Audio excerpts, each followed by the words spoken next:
এবং এটা কার্যকরী বৈঠক খুব সম্মানের নয়, আমাদের নিষ্ঠার সহিত সততার সহিত যতক্ষণ খুলুমখা তিনি অম্পি মন্ডলবাই কবকা কার্যকরী বৈঠক উন্নতি করতে গেলে প্রথমে নাগরিকদের অথবা জনতাদের শান্তি প্রয়োজন।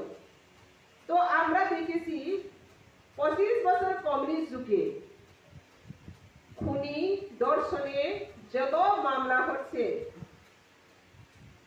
ভারতবর্ষের রেকর্ডের মধ্যে সবচেয়ে হাই র্যাঙ্কের রেকর্ড হচ্ছে ত্রিপুরা রাজ্য।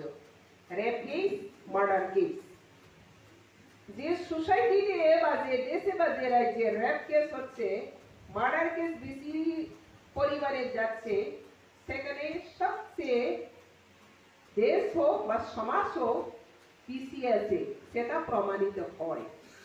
তো ত্রিপুরা রাজ্যে প্রমাণিত এক সব সাইটে, আমি শুধু ভারতবর্ষে বলবে না, সারা পৃথিবীতে সবচেয়ে নারী ধর্ষণ কেস নাম্বার 1 হচ্ছে ত্রিপুরা, খুনি নাম্বার 1 হচ্ছে ত্রিপুরা, 25 বছরের কমিউনিস্ট শাসক। কিন্তু 18তে বিজেপি আসার পর আমরা এত স্পিডে যদি দেখি, তাহলে এখনো 100% রিমুভ হয়নি, 100% এখনো শেষ হয়নি।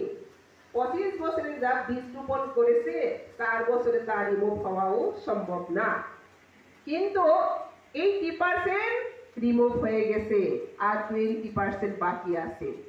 তো এই 20% বাকিকেও আমরা আগামী দিনে সম্পূর্ণ রিমুভ যখন করতে পারবে, তখনই মোদির ভিজন এবং মিশন, মোদি যে লক্ষ্য করে ত্রিপুরাতে প্রবেশ করেছে, সেই লক্ষ্য সম্পূর্ণ হবে।